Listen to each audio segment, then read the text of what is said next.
We welcome you back to Apple Stadium in Sherman, Texas. Brian Scott, Kirk Hughes, and the rest of the Big Daddy Media crew. Chuck Licata down on the sideline.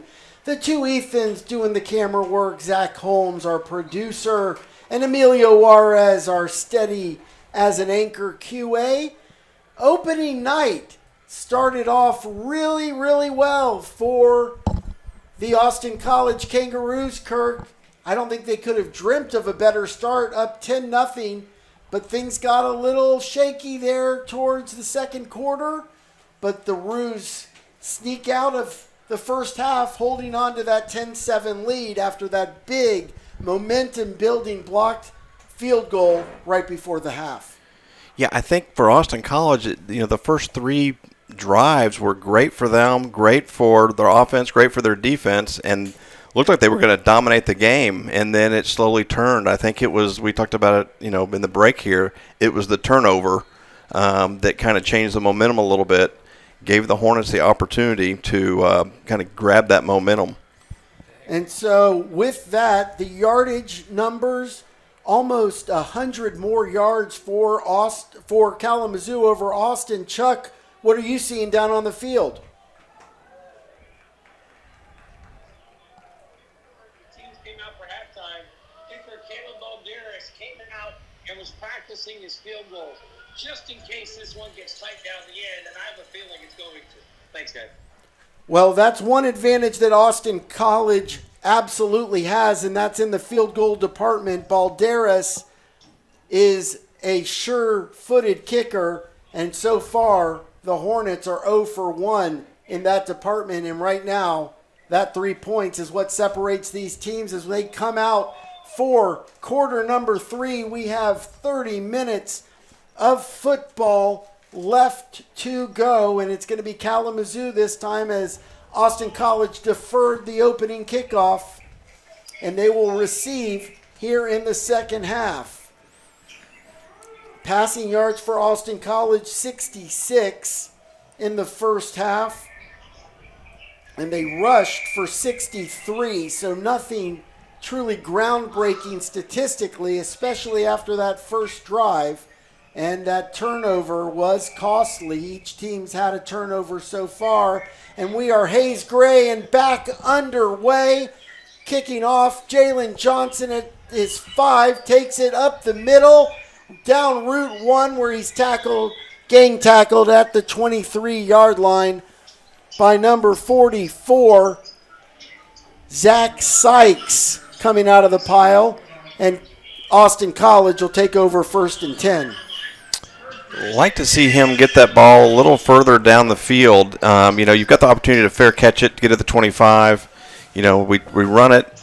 He's got great speed, great wheels. We need to get a little bit better blocking up there to really break one of those at some point. But hopefully we don't see any more kickoffs from the Hornets. Here's Jalon Talton. Threw for 1,200-plus yards last year. 6 touchdowns and 8 interceptions. Looking for his first this season. He hands it off to stud running back Barrett Hudson, who scrambles to get 1 yard. And it's 2nd and 9. Yeah, we seem to lead every drive off with a handoff to Barrett Hudson right up the middle. They know it's coming. They know it's coming now, so I think maybe Coach White needs to change it up, a little change of pace action here. But narrow formation. Hudson to the left with a receiver out wide.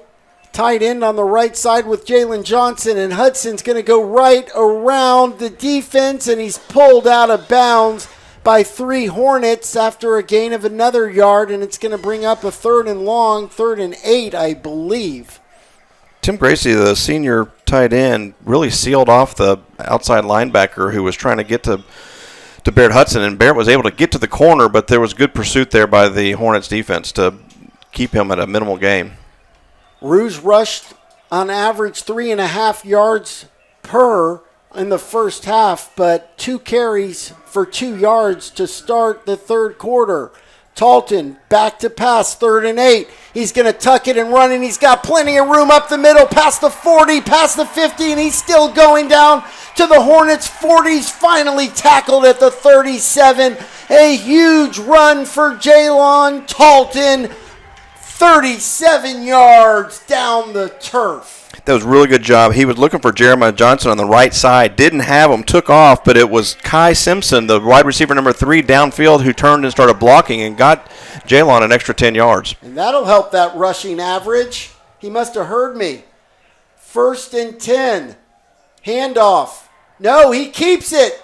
Jump pass. Has his man. Craig's down to the 5-yard line. A gain of 33. It fooled everybody, including the Kalamazoo defense. There's a little Patrick Mahomes-esque right there where he looks like he's tucking it. He's going to run, pick up 3 yards, and then it just jumps up and just tosses it really softly like a little basketball pass. Stopped on a dime. He had the defense fooled, and now it's 1st and goal. Austin College. Handoff. Nothing doing there for the back up Zion Stewart. It's going to be 2nd and goal from the 5. A little hangling down there by the offensive and defensive lines who have been getting to know each other all afternoon and starting to not like each other too much. Yeah, starting to get a little chippy down there. We'll see how much the referees put up with, as the chippiness will only increase, I'm assuming, as we go on. Talton, we'll see if he goes to that funky count that's fooled the Hornets all night. 3 minutes into the 3rd quarter. First possession, Talton, 2nd and goal from the 6. Getting through the line and making the tackle after no gain is number 17, Leonard Humphreys the 2nd. Yeah, that Texas hospitality is not going to last too much longer if they keep throwing Barrett Hudson down to the ground like that. That offensive line needs to get a little upset, It's a good point. Everybody was so friendly before the game. Sharing drinks, libations, sodas, and the rest. And now, as the sun goes down, the temperatures change just a little bit. So it's 3rd and 7. Talton needs a play.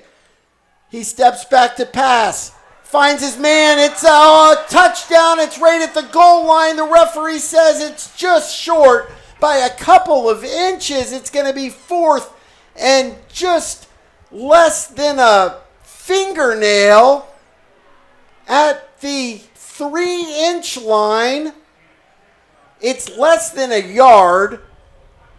What a great pass. I didn't get a number. Did you see who caught that? Michael Kress caught it, but Barrett Hudson made a great block. The play fake was to him, but they were blitzing, and he picked up the rusher that gave Jalen Talton just that extra half a second to get that pass off. And I'm not sure how Talton stood in the pocket. They were coming for him, like you said. On 4th and goal, Hudson tries to jump the pile, and he's just short.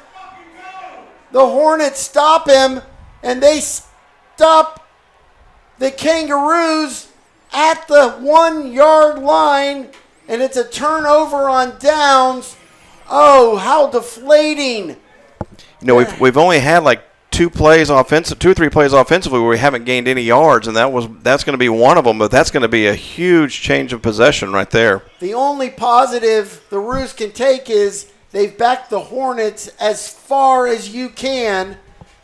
A 99-yard field. Skupin's going to take the opening snap of the 3rd quarter for Kalamazoo in the shotgun formation from the end of Kangaroos in his own end zone. No gain.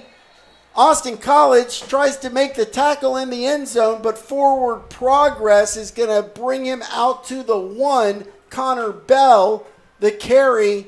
And more like the 1 inch. Oh, he is just, and my eyes don't go that far, but that is how close to the goal line he is. That line's the biggest one out there. And there is very little room between the ball and the goal line. 2nd and 10 from the 1/4 of an inch. Handoff. Bell wrapped up right at the 1-yard line again. The pile's pushed back. And again, the side judge says he stopped, but out of the end zone at the 1-yard line again. 5 minutes played in this 3rd quarter. Great job by that defensive front. They know the run's coming. They're just trying to give their punter some room because we know that the deep snaps haven't been very consistent. And so a bad snap in the back of the end zone, if Roos can just hold them here. They've given him 6 inches of room, maybe. 3rd and 10 now. Skupin. 3 receivers left, 1 right. Skupin looking. has time. Now he's going to run out of his goal line to the 5, to the 10, 11, and he's got the first down by about a yard. And a big run for Scoopin. Great job by the secondary. He had nobody to throw to. The receivers were blanketed. He was just able to find a lane to get outside. Dawson Scoopin keeping things alive for the Hornets out of the shadow of their end zone. 1st and 10, now the handoff to Connor Bell, and Pablo Cantu meets him, and it's a turnover, and it may be Rue's ball. Let's see what the referees say. It's definitely loose, and Austin College thinks they have it. They escape the pile, and everybody but the officials, they try to separate. Kirk thinks it's Rue's ball, and it's Kalamazoo recovers. What a letdown. Wow, he got hit and immediately the ball just fell straight to the ground, and I thought that the Rude fell right on top of it. I did too. But once you get in those skirms, you never know what happens. There's a lot that goes on down there that we can't talk about on air. Unsavory things, and it may have changed hands 2 or 3 times. So it's 2nd down and 10 after no gain. That's the second time a turnover that wasn't goes against Austin College. So Scoopin, back to pass. He's going to immediately run it, and the Turf Monster comes up to make the 3rd tackle of the night. Turf Monster made his way to the south end zone, and last time he's been on the north side, and now he's just moving around the field. Bring up a long 3rd down for the Roos, but the Hornets have been able to connect and convert on several of these 3rd down conversions. This is where Austin College's defense really needs to hold tight. They've been great on 1st and 2nd down. It's 3rd down, like you said, Kirk. 2 receivers left, 2 to the right. 1 back. It's Kyler Maynora. They're coming. Dives. Gets some room. Scooping now to the left, and he's going to escape for a 1st down over the left side. As he gets up to the 32-yard line, a gain of 16. And another trick out of the old Magic hat as Kalamazoo keeps their drive alive past the halfway point of this fast-moving 3rd quarter. Yeah, I think 10 guys on defense did their job. 1 guy just kind of over-pursued and gave him a lane to get open. Fake. Hannafin on the toss pass. It's incomplete. A little trickery there. Scoopin throws it to his versatile receiver, Lucas Hannafin from Chelsea, Michigan. And it's incomplete. 2nd down and 10 from their own 32. It's about the only thing Hannafin hasn't done is complete a pass. He's run and caught. And now thrown. We'll go down to Chuck right after this play. The run up for about 8 yards. And Chuck, what do you got for us? Well, Brian, on that last unsuccessful 4th down at the goal line, offensive line came off. They were really upset each other for not executing. Also, Jeremiah Johnson was open one-on-one coverage. I thought maybe they'd go to him on the right side in the one-on-one coverage. Thank you, Chuck. Yeah, that 4th down was absolutely critical, and now the Hornets have kept the ball, moving it slowly up the field, keeping control of the ball. It's now 3rd and 1 upcoming. That was Russell on the carry. They gave him the 1st down. They gave him the benefit of the doubt. Wonderful. That's the our scoreboard operator tricking me again. So here's the handoff. No, faked. Fakes me. Throwing deep. Wide open. The receiver is going to score. It's Aaron Zeckman. The defender fell down, and it's a wide open touchdown for 53 yards. Trey Brewer lost in coverage, and it's a wide open touchdown, and Kalamazoo has their first lead of the season. They go on top 13-10, extra point pending. Brian, there was a lot of contact out there, and there looked like there was potentially an offensive pass interference as he kind of pushed Trey Brewer to the ground. The quarterback happened to see it and then threw it out there. And Brewer, unfortunate on that play, as the umpire, the side judge, didn't see it. Here he comes off the field. Extra point is good. And now, after taking it down to the 1 yard line and getting stopped, the Hornets take it 99 yards back the other way and take their first lead of the game. It's 14-0. 14-10. And how quickly momentum can turn. The Roos are doing everything but adding to the score. Yeah, they scored the 10 points early in the game. It was that first drive they got their only touchdown, and since then, it's been tough sledding. Yeah, they were sitting there. They control their own destiny. They're sitting there at the 1-inch line and just couldn't push it in. And then defensively, we thought we had them, right? They had it 3rd and 9 at their own 1 yard line, and defense just couldn't stop them. They got 2 big third down conversions and are able to drive down the length of the field and eventually score. Kalamazoo has 2 fumbles. They've recovered both of them. 1 fumble for Austin College that they lost. Time of possession in favor of Kalamazoo, 21 minutes and 14 seconds to 18 minutes for Austin College. And that defense for the Roos is going to start feeling gassed, especially here on the first game of the season when you're not quite in midseason form. So it's something to watch out for. This one, squib kick down to Jeremiah Johnson, who picks it up at the 15. He's going to get up all the way past the 30 before he's brought down by number 6, Jermaine Callaway. Good job there by Jeremiah Johnson picking that one up, because sometimes those balls get a little I don't know, hard to pick up sometimes down there, a little slick when it's rolling around like that. Oblong ball, doesn't take a true bounce. Picked it up, was able to pick up return of about 10 yards. The Roos last year averaged 35-plus points per game. Right now they're sitting on 10, along with over 400 yards a game, and right now they're at half of that at 204. So they need to pick it up and also get in the end zone. Here's Talton on 1st and 10, being dragged to the sideline. Jaylon Talton for a gain of about 4. Good stiff arm there by Jaylon, was able to help pick up an extra 3 or 4 yards and kind of drugged that linebacker with him as he went out of bounds. Tim Gracie comes in. He's going to go to the left with Kress. And then Jeremiah Johnson, the lone receiver, on the right. Barrett Hudson stands to the right of his quarterback, Jaylon Johnson, the lone running back. He takes the handoff up the middle. He's got a little bit of room. He gets to about 3rd and 2 upcoming.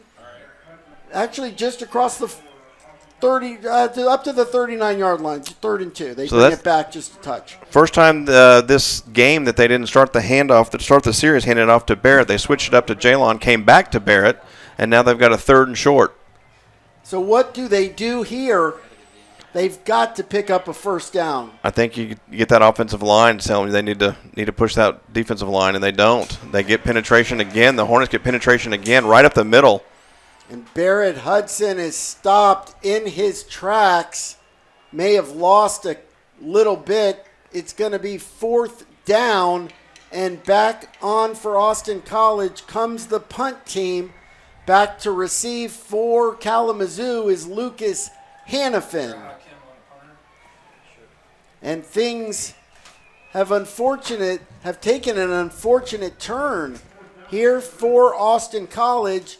Still 19-plus minutes of action to turn it around, but the momentum decidedly on the side of the Hornets since that 4th down stop. A good punt, driving all the way down and getting an Austin College roll down to the 11-yard line.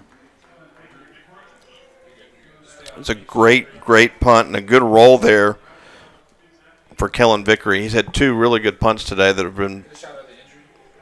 And it looks like there's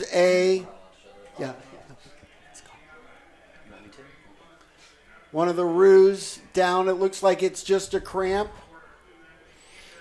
Yeah, just before the training staff got out there, one of the Hornets was out there kind of help stretching him. So real good sportsmanship by the Hornets as he was trying to help out somebody who was down. Like to see that by all teams. As chippy as it may get, at the end of the day, you don't want to see anybody get hurt. And up comes the defensive lineman, Matthias Martinez, the senior. Looks like he's okay, just cramping a little bit. Exactly 4 minutes left in quarter number 3. Down by 4 now. The Roos defense back on the field. Last time out, Kalamazoo drove 99 yards for the game-leading touchdown. And now the defense needs a stop. Here comes Scoopin up the middle. He's knocked down in his tracks by the linebacker. Brendan Clark again. He's all over the field. Yeah, and Bryson McKnight made a big contact too, knocked his helmet off. He's on the sideline for a play. So no gain on that one, which is a gain of about 3, but still a good play there by the defense. Fake handoff to Bell. Out to the right side. It's Hannafin again. Gets close to the first down, but he's going to be a yard short up the right side. Tackled by that linebacking crew we're talking about. Looks like Josh Eckerts, the junior from Frisco, making the stop. And it brings up a 3rd and 1. So that play's been very effective for the Hornets out there as they've made that screen pass to the wide receiver. Roos have not been able to stop it yet. Bell to the left side this time. He gets the handoff and he gets the first down and about 3 more yards. They move the chains up to the 26-yard line. Actually, it's a gain of 6.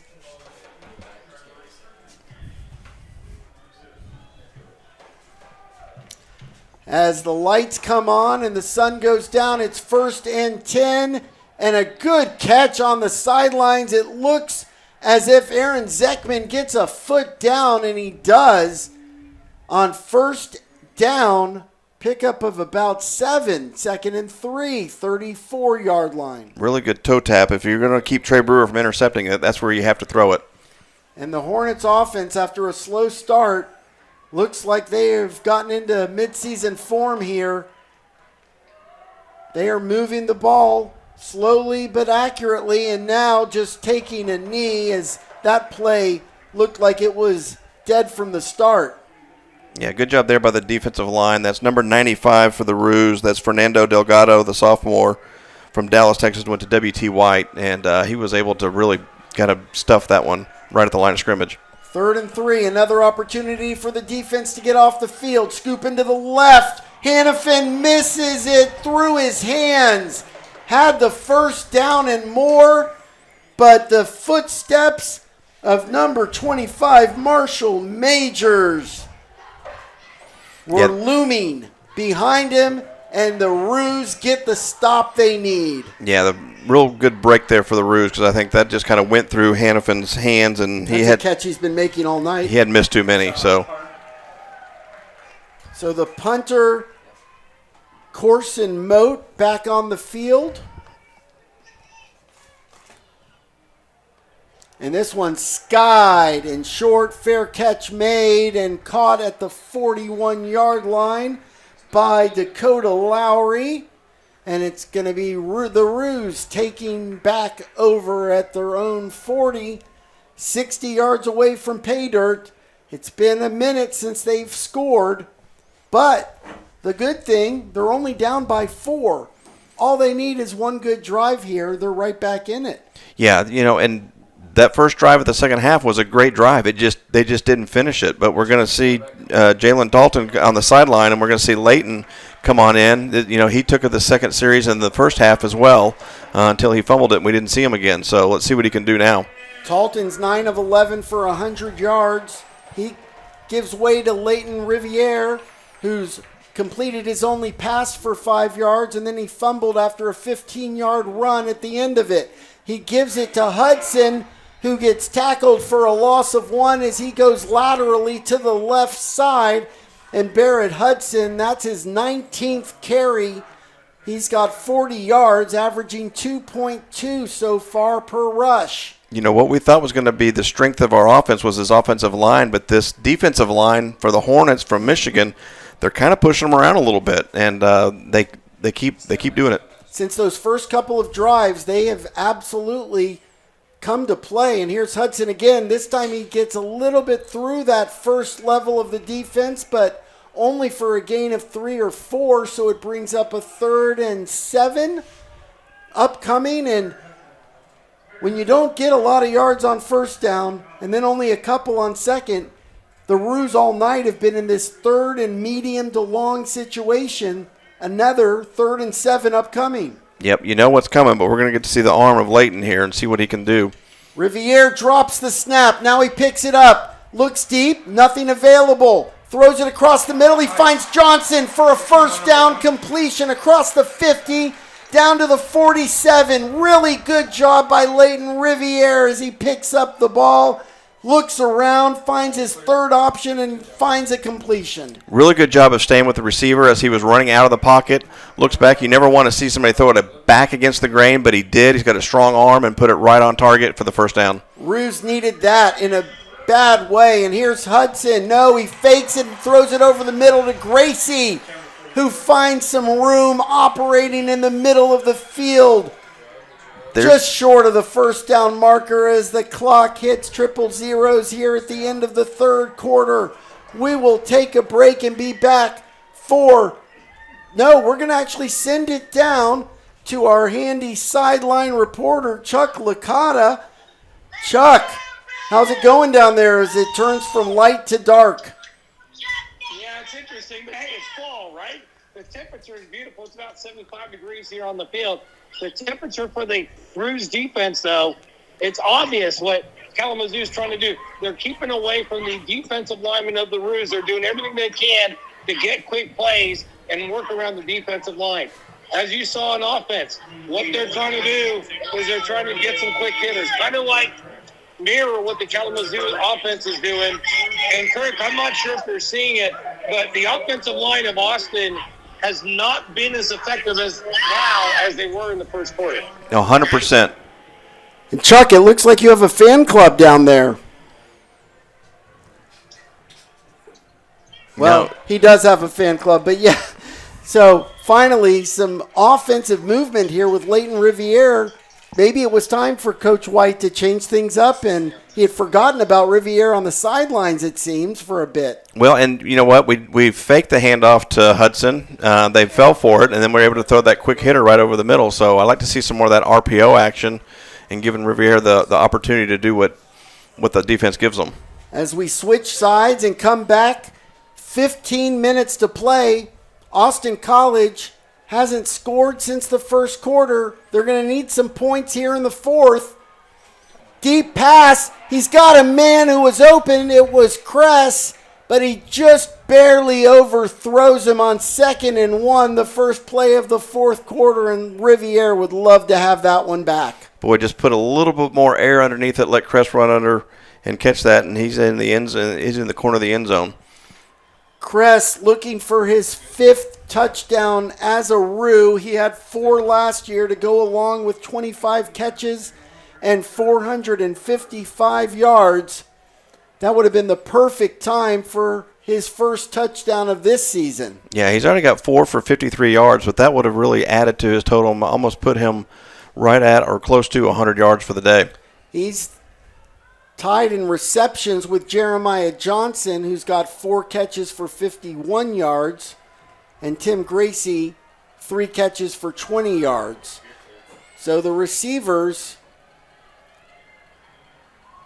and here's Hudson on 3rd and 1, and he's racked and stopped for probably a loss of 1, and Barrett Hudson again stopped in his tracks. Going to bring up a 4th and 1 and another decision for Coach White. I think the decisions go for it, but I think that he needs to realize that defensive line is in the backfield every single time. We need to do something a little bit different and try to slow down that pass rush. You made a great point at the end of the third quarter. Something's happening with the offensive line right now that's causing Barrett Hudson to not be able to get much yardage. So here's 4th and 1 from the Hornets 38. First minute of the fourth quarter. Hudson steps up, 2 receivers to the right. Didn't get it off in time. The play clock ran out. Delay of game, and that's sometimes what you get with a brand new quarterback playing in his first game. The transfer, Leighton Riviere, it's going to be 4th and 6 now, and it's going to force Coach White's hand, and Austin College brings on the punt team once again. And to the left of us, you can hear which coaching staff is in this booth. The Hornets making some noise to the left of us. Yeah, they made some adjustments at the line, and they were trying to change the play. They just didn't have enough time. I think Coach White needs to kind of help out his quarterback there and call the timeout himself and give him more time. That was a crucial play right there. That was a game-turning play. Here's the punt by Vickery, and it's another good one. It bounces down to the 10 and pass to the 8 before taking a swift turn off the exit ramp out of bounds. So the Hornets will take over, still with that 14-10 lead. 13:44 now left in the game as these minutes are going to start ticking away. Yeah, and you're putting a lot of pressure now on this young defense to keep making plays and keep stopping this Hornets offense, which they've done a really good job for the most part, but they've been out there for a lot of this second half and a lot of the first half too, unfortunately. So Dawson Scoopin, the 6'4 quarterback, back out, and he hands off to Connor Bell, who's been his workhorse tonight. Bell, his 13th carry, only 38 yards now. Sandoval made a big hit him right at the line of scrimmage, and he was able to fall forward for a couple. Bell's longest run has only been 9 yards, so they've kept him in check, but he's gotten a couple of crucial first downs. And here it's 2nd and 10. Scoopin throws left on the screen and covered well by the Austin College defense out there in the secondary. It's number 59 once again. It's Cameron Barmettler, the junior from Danbury, Texas. Big play there. They've run that wide receiver screen multiple times, and they were actually finally able to stop them from a big gain. And here's 3rd down. Rue's defense needs a stop, and they get one. A big stop as the Hornets try to shake things up and run it on 3rd and long. That's Marshall Majors who came up and made that hit at strong free safety and prevented him from getting the first down. I mean, he's made a couple of big tackles at big times today. Just like his dad. His dad played on the national championship team and was a big-time player for the Roos and couldn't be prouder. This is his 4th son who's going through Austin College and big Roos supporter. His wife went to Austin College as well. Awesome for the Majors family. Marshall getting it done tonight. Back to punt again, Corson Moat. The junior gets this one off, probably his best effort of the night, but there is a flag Kirk alerts me to back at the 2-yard line. Hopefully it's not on the defense, because if it is, it's going to be enough for a first down. That was the 4th Moat punt of the night as the official comes to the near sideline. So I think they're asking Tony Joe what he wants to do, and I think you just decline it and be happy with the ball at your 46-yard line. Absolutely, and I think Austin College, it's an illegal formation on the Hornets. I think Coach White just somehow, fortunately, got himself out of that pickle on that false start on that 4th down where they were going to go for it. Instead of calling a timeout, a 3-and-out by the defense, and essentially you've lost 2 minutes and you're right back at 1st and 10 where you were punting from, just trading the ball back and forth. 1st down and 10, basically like you got that 4th down. Your defense did exactly what you needed them to do, and they've been very reliable and very good. Now it's the offense's turn, And more importantly, it's the offensive line turn. They need to change the momentum in this game. I thought Riviere played well on the last possession, but it's Talton who's back on the field, and Hudson gets the first carry. Gang tackled by about 5 Hornets. No gain on the play at the 49-yard line, and there's a Kangaroo down. Eliel Sandoval, who's been a critical piece of this defense. No, it's not Sandoval. It's Jeremiah Johnson. But is it Johnson? There's 2 number 1s. Yeah, he's the offensive wide receiver that's out there. Right. I pointed the wrong guy right. first. Nope. It's tough with 2 number 1s.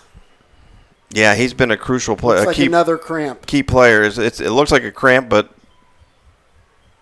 he's rolling around like it was more. I'm glad to see it's just a cramp because that's an easy fix, and get some Gatorade and pickle juice or whatever you got to do to get him back out there. So it was interesting in talking with Coach Zorbo before the game, Kirk, while we have a second.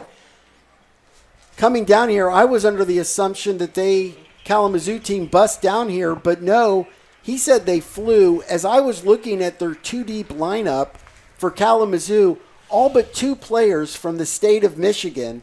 And as Coach Zorbo said, some of these kids were taking a plane for the first time yesterday down for the game. Yeah, that's really interesting and really neat that, that's what, college athletics provides some of these kids is an opportunity that they wouldn't have otherwise. And I think it's very special that, Austin College got to go there last year, and now they get to come here this year, and it's something they'll remember for the rest of their life. Coach Zorbo and Coach White making it happen, and both have tremendous respect for each other. Back to play here. Jeremiah Johnson able to walk off the field, and Talton keeps it himself. Gain of 2. Some good sportsmanship there after that hit between Talton and number 22, Josh Anderson II. It's going to bring up 3rd and 7. Another big third down here for Austin College. Talton was looking for the quick pass to Kai Simpson, but he wasn't open and had to kind of just eat it himself and was able to pick up about 3 yards. Zion Stewart in the backfield. He picks up a block. Beautiful catch at the sideline by Kress. And it's complete. He gets his feet in. The referee says yes. The line judge gives Kress the catch, his 5th of the day. Move the chains, ruse. That ball's out of bounds, but that catch is good in the NFL at the next level. He got both feet down, drug the feet as they slid into the sideline. Great catch, great pass there by Jalon. And that ball was out of bounds. He kept it in. What a play by Kress. Talton on 1st and 10 from the 35. He slips going out of bounds. Does he pick up any yardage? No. Tackled or brought out of bounds right at the line of scrimmage. No gain. Our left guard, Jack Nelson, number 51, just pancaked the defensive lineman right in front of the head linesman or head referee, and I kept thinking maybe we're going to get a holding penalty, but it was a legit pancake block. Good job there by number 51, Jack Nelson. They're still hitting out there as we approach 10 minutes to play here on opening night. Talton across the middle, tipped before it gets to Kress, who had some space in front of him if he could have made the catch. 3rd down and 10 upcoming. Yeah, he had some space. It was a good throw. Somebody just got a fingertip on it and pushed that ball, trajected it up in the air. Lucky there wasn't anybody around to pick it off, but it's going to bring up a big 3rd down here for the Roos. I think we're back with 10 minutes to go. I think we're back in two-play territory again, regardless of what happens on this play. It would still be a 52-yard field goal from here. For reference, Balderas' long field goal last year was from 49. Talton, 3rd and 10, back to pass to the left side. He has his man Jeremiah Johnson, but it's incomplete. He was trying to ballet dance across the sideline and stay inbounds, but in the meantime, he couldn't hang on to the ball. It's going to be 4th down and 10 now from the 35-yard line, and you're, just as you said, Kirk, the offense is staying on the field. Yeah, I saw that middle line with the 33. Dakota Landry comes on the field And then he comes off the field. Barrett Hudson. And it's going to be a timeout ruse. This is quite the important play upcoming. I like this timeout here. I think we got in the same situation in the last drive. We did not call a timeout. We ended up getting a delay a game, and it forced us to punt. And during the timeout, we'll send it down to our sideline reporter, Chuck Licata. Chuck. Ryan, thank you. Remember that football movie, The Replacements? I've seen where it. Shane Falco says, I want the ball. That's what Jeremiah Johnson did. He came up on the sideline. You saw him get hurt, came out of the game, but he told the coaches right away, hey, I'm good. I want in. I want the ball. Almost caught that one. Let's see what they can pull off on fourth down, guys. He's got to make that catch, though. He did everything there but make the catch. Sort of like C.D. Lamb on Thursday night. And you were once number 88, Kirk? Yeah, he didn't do the fraternity proud very well wearing the number. Yeah, so let's somebody's got to come up now and make a big play. Back to the replacements. Let's put some stick 'em on the hands and let's just throw it up and let's make a play. Biggest play of the game to this point. 4th and 10. 35 yards from pay dirt. Talton steps back to throw. Airs it down. He's got Johnson. Oh, and it's just broken up. It would have been a touchdown. Instead, it falls innocently to the ground, and the Hornets make the 4th down stop, and they'll take over from their own 35. You know, that's one of those passes where you throw it short. I don't know if you threw it short on purpose, let your receiver come back to it.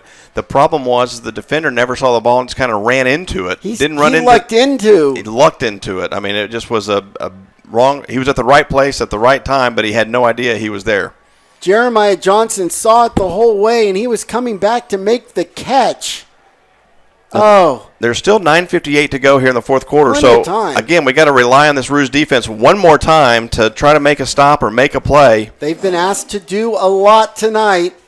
They were staked to a 10-0 lead, and that's been the last points for Austin College. And once again on first down, a huge stop by Fernando Delgado. So Trey Brewer, he's the one that earlier guaranteed the interception, so he's due. Now is the time to make good. So that's a loss of 2. And now Scoopin comes to the line on 2nd and 12. 2 receivers to the left, 1 to the right. Fakes the handoff, throws it long and too far for number 5. Carson Moat, who doubles up as the punter. That was the first target to Moat. You know what I've noticed is that we've kind of had a switch. Our defensive line has been very aggressive and has been getting penetration, whereas we thought our offensive line was, going to be our strength. I think our defensive line has really stepped up tonight and made some plays and put some pressure on the quarterback. They have truly kept this team in the game. They have held Connor Bell to 15 carries for 44 yards. Here's a big 3rd and 10. Escaping the pressure, running forward, and Pablo Cantu comes out of nowhere, flying, making the stop 6 yards before the first down, and the Hornets are going to be forced to punt. Another big Austin College 3-and-out stop. Great job by the secondary. He had nowhere to throw it, had to run. Pablo Cantu's playing the spy back there and was able to avoid the blocker and once again made the play and got the 3-and-out. Dawson Scoopin thought he had tons of room to run. You can see Cantu full of emotion, as he should be. His teammates celebrating with him. This punt almost goes over Moat's head. There's a flag down. He does get it away. Everybody's going to stay away from it. And it's going to be touched up by a Hornet at the 22-yard line. Let's see what that flag is for. Might be a hold. Or a false start, but that was another high snap by the long snapper of Kalamazoo. They're coming to ask Coach White what he wants to do. So James Kulakowski. That's always a good sign, right? Yep. Do they want to re-kick? And you may want to here after your punt team is run down the field. I think you take the 10 yards or the 5 yards at the end of the play. Then that's what they're going to do. their punt team's been a little sketchy, but we really haven't returned any punts yet today. We're going to take the ball at our 25-yard line, 26-yard line with 8:32 to go here in the fourth quarter, and you put all the pressure back on your offense and say, all right, go do it. Each time we do this, a few more minutes have come off the clock, and eventually Austin College is going to run out of minutes. One of these drives they've got to put together and get on the board. And here's a toss sweep to Jeremiah Johnson, who gets horse-collared around the back, and that's 15 yards after the play. The flag is caught by the defensive back, number 30, Brandon Speed, who just shakes his head. He knows what's coming. Personal foul against the Hornets. That's what Austin College, they're just fine with that. And Chuck called it down there on the sideline. He said Jeremiah came off, said, I want the ball. They tried to throw it to him down there in the end zone and wasn't able to make the play. So, hey, what better way to guarantee you get the ball and hand it off to him? And that's a play we haven't seen in the playbook. Came out right when they needed it, and Kalamazoo, trying to make the stop, got a little handsy, and a big gainer to the 42, a gain of 2, and then you add 15. It's 1st and 10 for Jaylon Talton. Johnson again in motion, stepping back, good protection, but just too deep for Kress. He had a step or two, and Talton knows he missed his man. Just overthrown, overcooked that ball just a touch. Yep. He'd love to have that back. A little more loft, a little bit less just, bullet so much, and he had him wide open and had broken free. The defense went with the other receiver who came out into the flat and left Kress wide open. Talton, 6th incompletion of the night. He's 11 for 17. He drops back to pass again, and now he finds Kress in the flat, taking it up about 5 yards on the left side before he's brought down by Raymond Cargill. And the ref stops play. Let's make sure everybody gets up. And it looks like there's a Kalamazoo Hornet amidst that crowd of roos that's still down. Tell you what, they tried to hit Michael Kress, who's 5'11", 190, and the guy that hit Michael Kress is the guy that's not getting up. So Michael Kress kind of lowered that shoulder and took the blow and delivered one too. You said Kress is down? No, Kress is the one that delivered the blow. They tried to hit Michael Kress, and sometimes I can't see which Hornet is down. But that was a good catch by Kress. It's going to bring up 3rd and 4 when play resumes. Coach White, though, is going to move his offense away from the injury and use this as a timeout, which I think is pretty smart. Find the right play, as that's Cargill. No, that's number 30. It's Brandon Speed. Yep, who's been out there speeding around all night. He looks like he's going to be okay, which we like to see. And for Austin College, it gave them a chance to call up and dial in the play they want and make sure their team is on the same page here for a big 3rd and 4 from just before midfield. Yeah, no, I think you're in one-play territory here, so I think you really got to get this first down to keep the chains moving. I don't think that we're in a two-play situation. Not with 8 minutes to go. A big crowd on hand at Apple Stadium. 3rd and 4. Under 8 minutes to play. Talton steps back, fires it to Kress for a first down, and another 8+ down to the 41-yard line of the Hornets. Kress takes a blow, but he holds on. He's down. He got the wind probably knocked out of him. He is such a tough kid. He got bent over backwards. He got one guy who took him down low. His knees were down, and then they bent him backwards that your body's not supposed to contort, and took a big hit and did a really good job just holding on to the football, to be honest with you. At this point, I think Michael Kress might be deserving of the game ball. Let's throw it down to Chuck Licata. Chuck, what'd you see?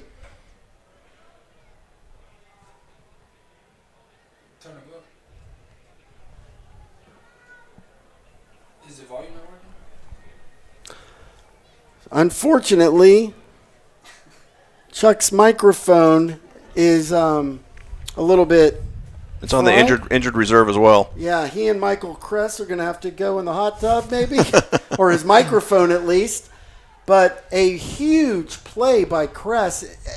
You know, it's hard, as you know, as a slot receiver yourself, hanging on to the football. When you take a hit like that as Kress gets up and he gives him a fist coming to the sideline, those are the hard ones to keep. Yeah, that's tough. But that's his 7th catch for 81 yards, and they've all been tough catches and tough yards to come by. And he's done a fantastic job today leading the Roos in receptions and yards.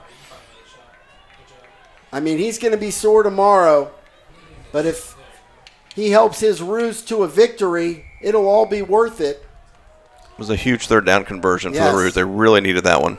So now down to the 41. Talton needs another now.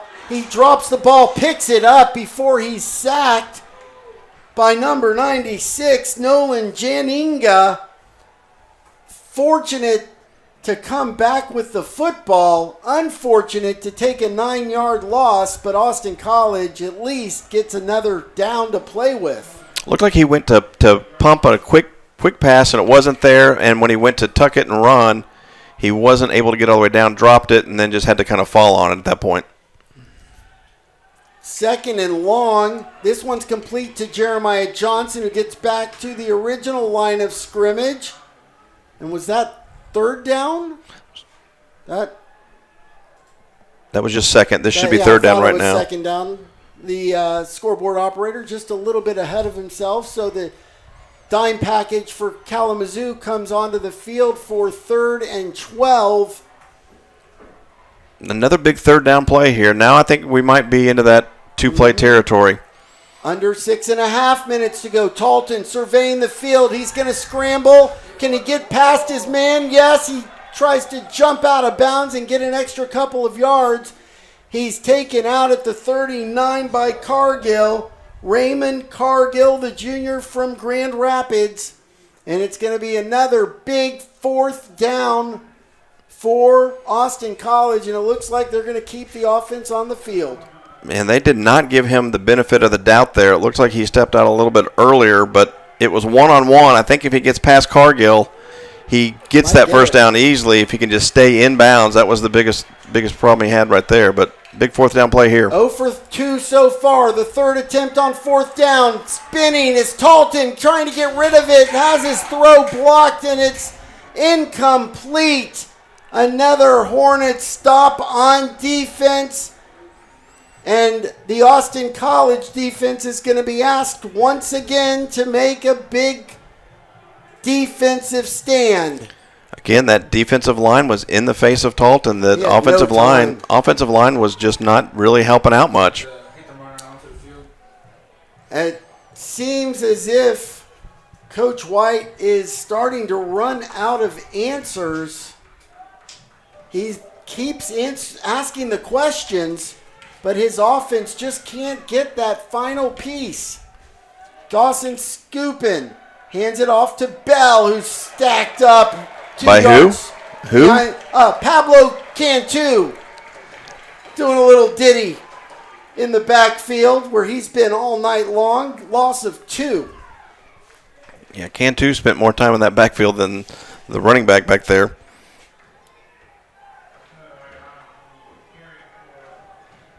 That's Cantu's 10th tackle, his 6th solo tackle. 2nd and 12, the handoff to Bell it's Hannafin coming to the right side. He picks up 11. I think he's going to be a yard short of the 1st down.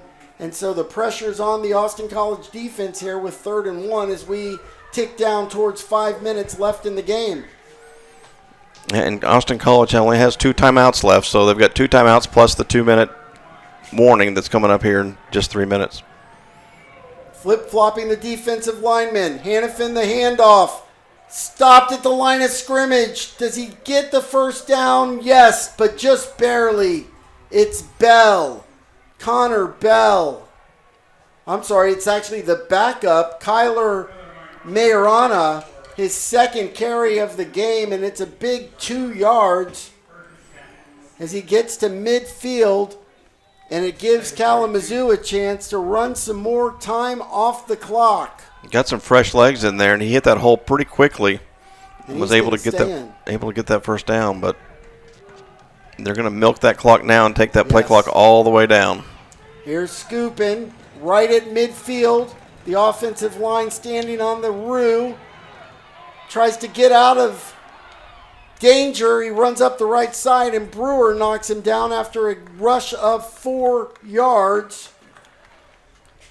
Down to the 46.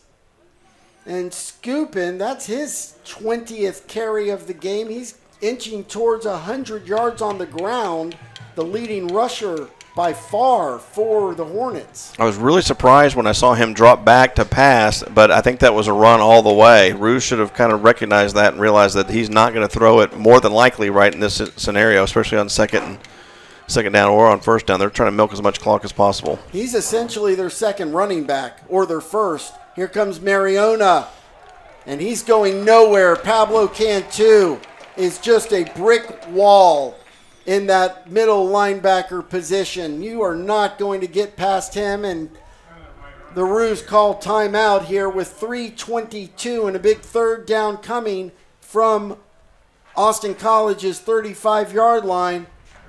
And they have been tested all night long and only giving up 14 points. Usually that's enough. And you probably would have thought so after the way the Roos offense came out tonight. 10 points on 2 drives. But I think now you can point to a bunch of critical points that the Roos could have and now should have put some points on the board. And a couple of critical plays went against them.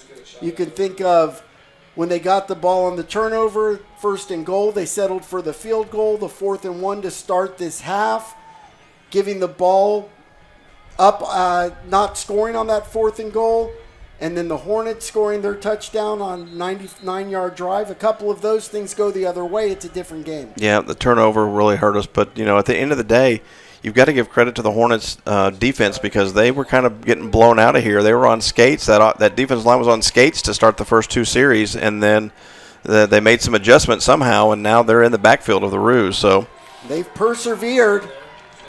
They have absolutely persevered. Their trip down to Texas, and now they try to hold on to get their first win of the season. It's 3rd and 5. Scoopin, dropping back, pursued, trying to run to the first down marker. He gets it, and he's down to the 30 and past it to the 26.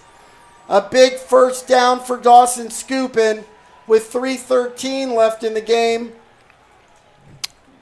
And they're actually going to take him back to the 36, but nonetheless a first down for the Hornets. Scoopin got outside. McKnight was chasing him down, and it became the angle at that point. Scoopin had the angle and was able to get the corner and then went out of bounds. Now I think if you're coach, you want to have a talk with Scoopin and say, hey, next time let's stay inbounds and run that clock some more. But that'll be running because of the first down, I guess, or they kept him in.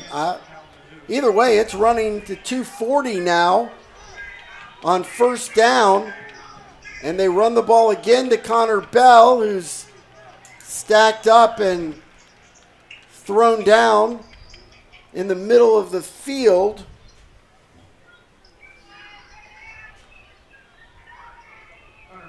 By Jeremiah Johnson's body double, Alil Sandoval.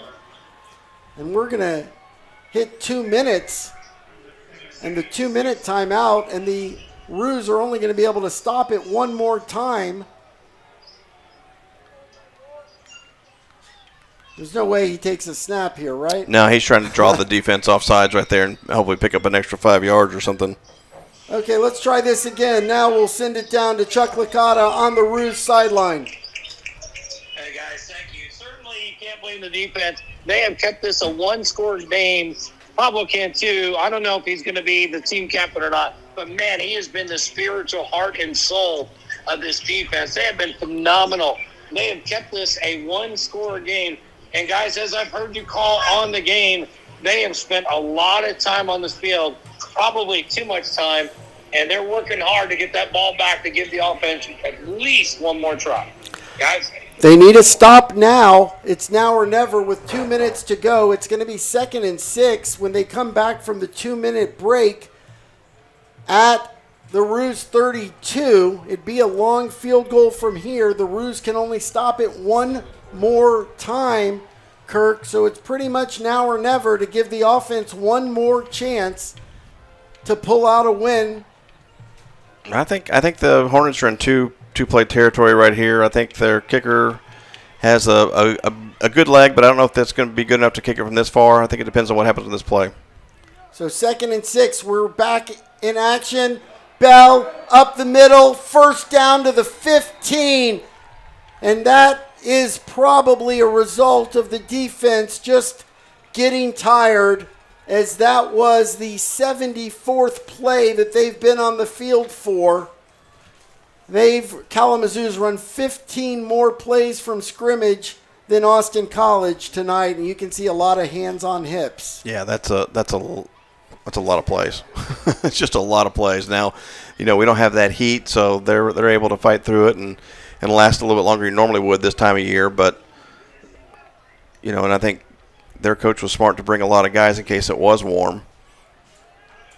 So the clock ticks down to 80 seconds. Scoopin, hands off to Bell.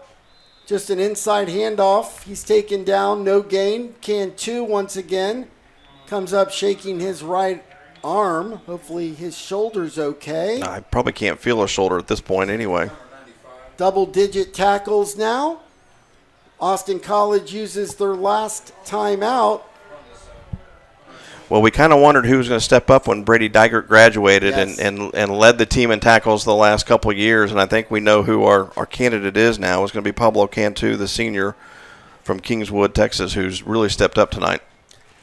So if Austin College drops tonight, they will, either way, they will play next week on the road at Rhodes College at 6 p.m. And then our next broadcast will be on the 27th as Westgate Christian comes calling, followed by Centenary, the first conference game of the year. Both of those games also under the lights at 6 p.m. here on Flow Sports and Big Daddy Media. So we hope you'll join us all season long. And it looks as if with 71 seconds left, that's going to do it. Austin College can't stop the clock, but only one more time. And that is going to put it on ice. Maybe that was their last timeout. Well, they didn't use it, so they're going to just let them just run it out, I guess. I think they did use it, and it should be 0 because now it'll be 3rd down. They'll have to take the last snap with 30 seconds, and they can run out the clock. And so, unfortunately, on opening day, Austin College scores the first 10 points, but they give up 2 touchdowns, and that is going to do it. And they will lose a tough battle with the Kalamazoo Hornets. Austin College goes down 14-10 here at Apple Stadium. A hard-fought battle by both of these teams. Both teams played incredibly hard. This game truly could have gone either way. Austin College, at the end of the day, just couldn't find that last way to punch it back in the end zone to answer back the 2 scores by Kalamazoo. Offensively, they just didn't have what it takes to make a big play here in the second half, whereas the Hornets were able to make a couple big plays when they were backed up, had their backs against the wall, and they made the adjustments they had to be able to drive down and score and put it away. They had, I don't know how many possessions, Kirk, in the second half, each time needing to score a touchdown, and, every which way, they just couldn't get that final play, that final touch. I keep going back to that fourth down and goal at the 1 yard line where Barrett Hudson tried to go over the top and he just couldn't get any leverage over the top. And that actually probably was the play of the game because the Hornets took it from there 99 yards on the ensuing possession, captured the momentum. That was the one time the Roos defense bent and broke 99 yards to take the lead. That after that, they wouldn't relinquish. Yeah, no, I agree 100%. It was that 4th and goal from the 1, but then really the defense did a fantastic job. They backed them up to the next 2 plays, and they only got maybe 6 inches, and it was that 3rd and 9 that they had with their backs against the wall that they got that big play that took it all the way out to the 40. And at that point, I think the momentum really had just changed. Well, with points seeming to come so easily in college football, and last year following Austin College, you saw they put up almost 35 points a game. You're thinking that you're going to score more, and at 14, it's not a big deal that Kalamazoo put up a second touchdown, that, there's going to be more scores coming. And for Austin College, it just never came. They just couldn't find a way to penetrate that Kalamazoo defense and ultimately get those points on the board. They came close, but they just couldn't break them at the end of the day, and it all adds up to a 4-point defeat in their home opener. But while it's a defeat, there's a lot of good things to take as well from this performance. Defensively, I think Coach has to be really happy with our defense and how they performed. Offensively, I think we need to go back and look at that O-line, because that was what was supposed to be the heart and soul of our team, and they ended up, letting penetrations in and really kind of stopped us in key moments. And especially on that 4th and goal, it was the offensive line that just couldn't get the leverage. So our friend Chuck Licata has found a couple of guests still lingering down on the field. Chuck, what do you got for us? Hey, Brian. So, obviously, the game didn't end like we wanted to, but these 2 ladies headed up a cheerleader team that really put the fight in and made it a fun day for the cheerleaders with Jessica Hunt and Autumn Vance. How about that? Not bad, right? Not bad for an old man. Ladies, talk about what it was like this first college football game, being the head of the cheerleader corps. I just feel like as the captain of the cheer team, it's really important to keep high energy, and I think that we did a really good job, even though we didn't end with the score that we wanted. I felt like we kept the crowd engaged, and that's really important, especially for the home opener. Yeah. Autumn? And I think the students did a really good job of cheering with us and just getting involved in the game. Was everybody excited because it was the first home game of the year? Oh, yeah. Yep. There was lots of talk around campus about our home opener. Yeah. So what did you see as the game went on? What was your job with your cheerleader crew as captains? What was your job to do with them? We call a lot of the cheers, and so we make sure that the crowd stays engaged, and then we also do a lot of the dances as well. We call those. Just focus on the game and call the cheers. Well, hopefully the next one in a couple weeks is going to be a little bit better than this, Yeah. but you had a lot of fun today, right? Yeah, of course we did. Yep. And your crew had fun as well, right? Always. It was some It's of a their blast. first games. Yep. All right, ladies, great job. Thank Thank you so much. Jessica and Autumn. Thank And you. Brian, it was a lot of fun for the crowd. Obviously, the score didn't go as we wanted. Guys got to tweak some things, but it's going to be a lot of fun calling college football here for Austin College this year, for sure. Absolutely, and thank you, ladies, and thank you, Chuck. Some of the pageantry and atmosphere that comes along with college football, win or lose, and especially in Division III. Obviously, you want to win, but there is so much more that comes with being a student athlete, Kirk. You were there once, and, you learn things, obviously, when you win, but there's a lot to be learned from a defeat like this. You're going to go into class next week, and, you're going to get ready for roads. Game on the road. You're going to take your first trip of the season for a lot of these freshmen.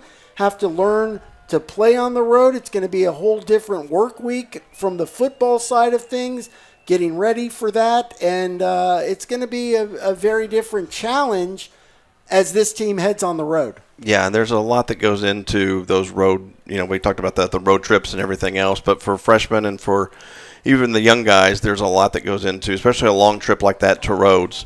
You're going to have to plan, and you know what? The truth of the matter is these guys are student athletes, so the student comes first and studies come first. That first week that they just had a couple weeks ago has passed them they've got tests coming up now and other things that they have to plan for, but that's what the Austin College student does, and that's what the student athlete does. So they'll be ready for it. They'll make the adjustments they need to and be ready. Well, a big congrats to the Kalamazoo Hornets. They showed up today. Their crowd, a large one, will head back to Michigan, and the Kalamazoo Hornets, they will head back to Kalamazoo before continuing on with their schedule next week. They start a 2-game homestand against Bethany and Anderson, trying to build off that 4-6 season that they had a year ago. So with that, that's going to do it for opening night here at Austin College. A couple of thank yous to pass along. Of course, everyone at Austin College, including Athletic Director Michelle Philander, Jeff Kelly, keeping us and getting us ready and doing everything under the sun that goes unnoticed, and then some more. We appreciate it all. Emilio Juarez, our QA tonight. Ethan, our student camera operator, doing a great job. Ethan Kirstein, our other camera operator, giving you those angles and tight shots and all that. Chuck Licata down on the field for all of his reporting. Zach Holmes, our production producer extraordinaire. And of course, couldn't have done it without my friend Kirk Hughes here up in the booth. And I'm Brian Scott, and want to thank you all for joining us on this opening night as we take you through the Kangaroos athletic season here in Sherman, Texas. We will be back, and we hope you join us for the next home game, which will be in 2 weeks after this team goes on the road to Rhodes College. They'll be back here at Apple Stadium on September 27th, another 6 p.m. kickoff against Westgate Christian. And then the 4th of October, also under the lights against Centenary. The Gentlemen will be coming to town, and those games can both be seen here on Flow Sports. So once again, for Kirk Hughes, I'm Brian Scott saying so long. Once again, your final score from Apple Stadium. Kalamazoo Hornets 14. Your Austin College Kangaroos 10. We'll see you next time.